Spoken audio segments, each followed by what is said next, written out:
Christ will appear. But it cannot be done unless Israel has returned to its homeland, unless the temple is rebuilt, and unless there is a war between Islam and Israel, and unless there is an agreement for a 7-year peace. If we look at it in detail and connect it with Bible verses, and this is not going to be an extensive discussion, just the main frame only, because I'm more interested in the spiritual implications. You will notice that 7 years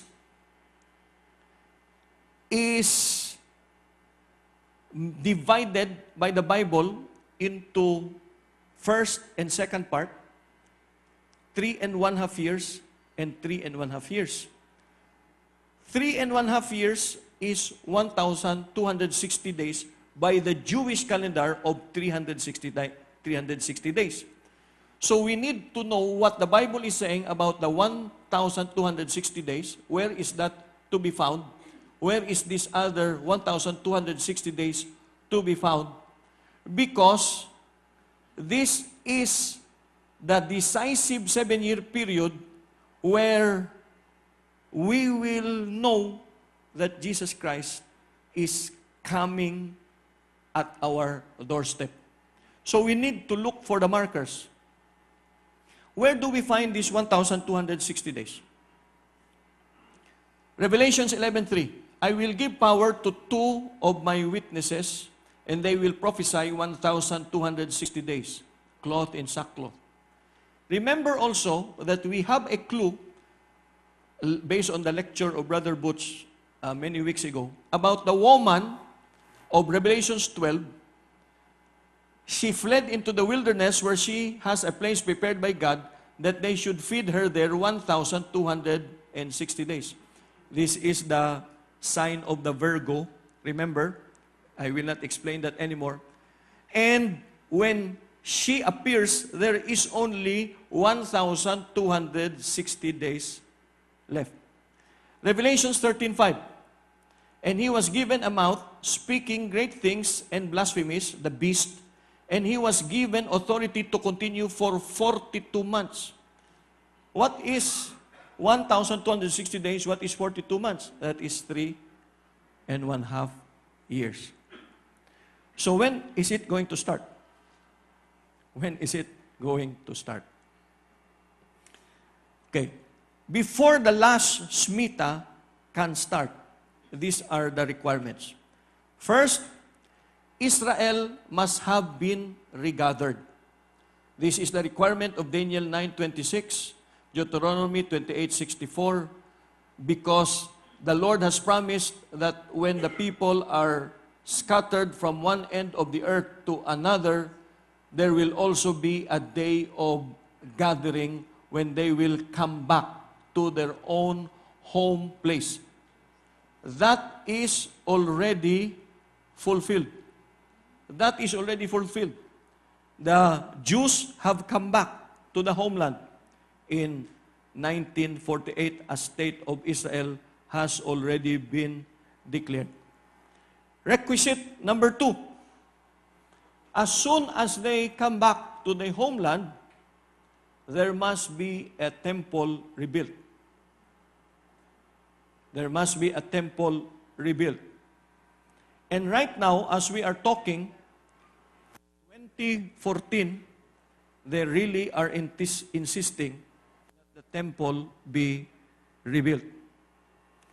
We earlier saw that as of April 29, 2014, in U.S. News and World Report, they are already declaring, whether you like it or not, we are training the priests already for Jerusalem's third temple. That is just this year. And a fundraising campaign was already launched this year to finance the actual rebuilding of the temple. There are more news about the rebuilding of the temple that I did not include here. They already have the cornerstone. They already have the tar to move the cornerstone. They have already practiced moving the cornerstone. Everything is ready to rebuild the temple. Then what will follow is the abomination that causes desolation when the temple is rebuilt. When the temple is rebuilt, very shortly thereafter, the abomination that causes desolation, warned by Jesus in Matthew 24, verses 14 to 15, will follow at the same time that the gospel of the kingdom is being boldly preached all over the world as a witness to all nations. And then the end will come. The end will come when you see the abomination of desolation spoken of by Daniel the prophet standing in the holy place. The abomination that causes desolation. Something disgraceful and shameful will happen in the temple as soon as it is going to be rebuilt. Again, what is the starting point? What is the starting point?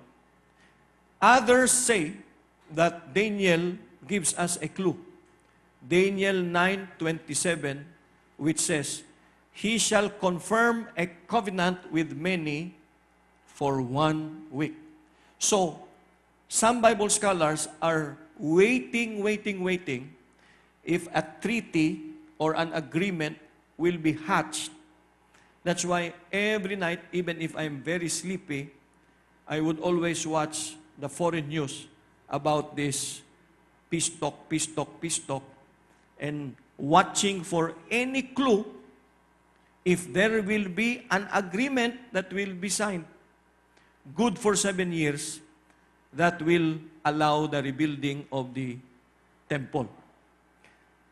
Another important thing is that in the middle of the week, the middle of the 7-year covenant, the covenant will be broken because the Antichrist will bring an end to sacrifice and offering, and he will perform the abomination in the temple in the middle of the week.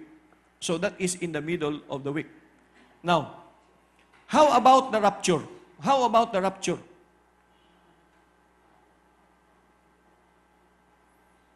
Is it going to happen in the middle or before or after the Shmita? Where? Assuming you have found or located the Shmita, where is the rapture going to take place? The scholars have all their views. Some are pre-trib, some are mid-trib, some are post-trib, and some are all-trib. Some will say that there is pre-trib, there is mid-trib, there is post-trib. I will leave it to you to decide. How about the tribulation period? The last Shmita has to include the tribulation period.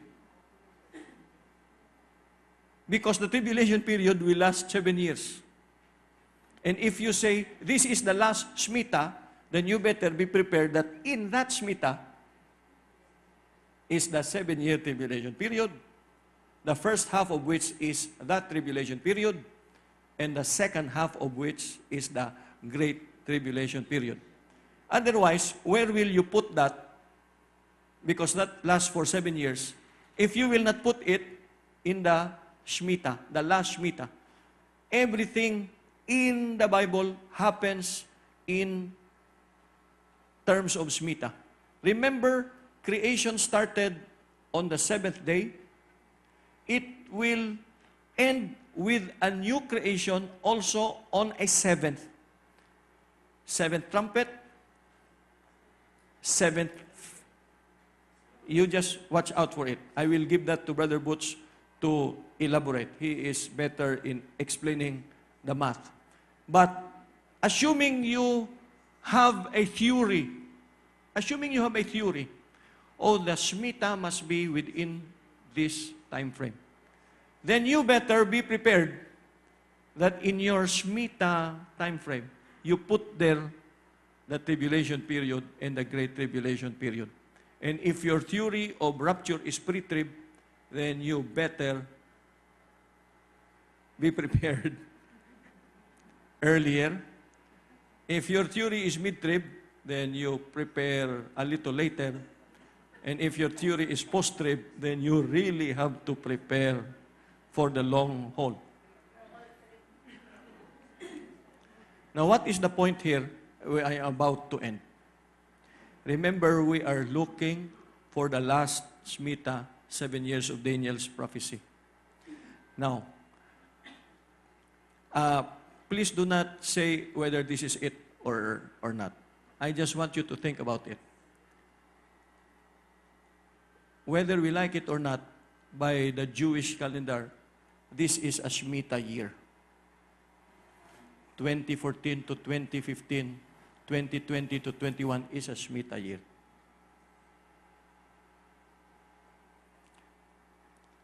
If you think that it will happen here in 2014, 2015 to 2020, 2021, then we are really just at the doorstep.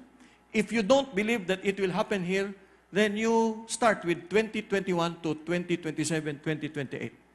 Then you move your events to that second set of Shmita. Because everything is governed by the Shmita. Everything. So, we look at this. If this is the Shmita, last Shmita, the last 7 years of Daniel, the midpoint is 2017 to 2018, which falls on the 70th anniversary of the founding of Israel. Because 1948 plus 70 is 2018. And falls on the Jubilee of Jerusalem from its retaking in 1967.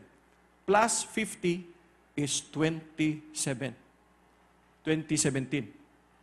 That is the middle of the Shmita. So, I am just starting to think, is this a coincidence?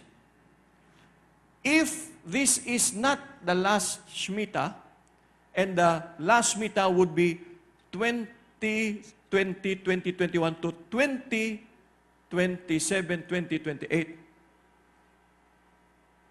then we overshot the 70th anniversary of Israel and we overshot the Jubilee of Jerusalem. Can it happen that way? Yes, it can happen that way. The Lord delays, according to Peter. He is not willing that any should perish, but all should come to repentance. He is not slow concerning His promise, as some count slowness.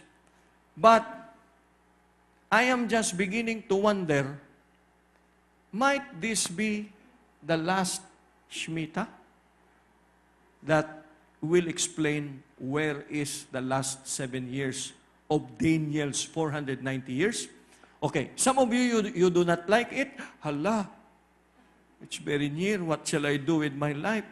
I have not yet gotten married. Oh no. Okay. So you court faster and you whatever, okay? Whatever you want to do with your life, you better think. But there is a double huami in Ashmita, the glory and the judgment. And this is where I will wind up. I look at first the judgment, and I will take an example of America. We are in a very interesting time in America. Their Shmita towards this end started in 1973 with Roe versus Wade. The United States Supreme Court made abortion legal for babies 3 months and less. The United States Supreme Court ruled that it is not sure whether a fetus 3 months or less is a human being or not. So you can snuff out the life of the fetus. That is Roe versus Wade. That was the beginning of a Shmita year. What was the effect?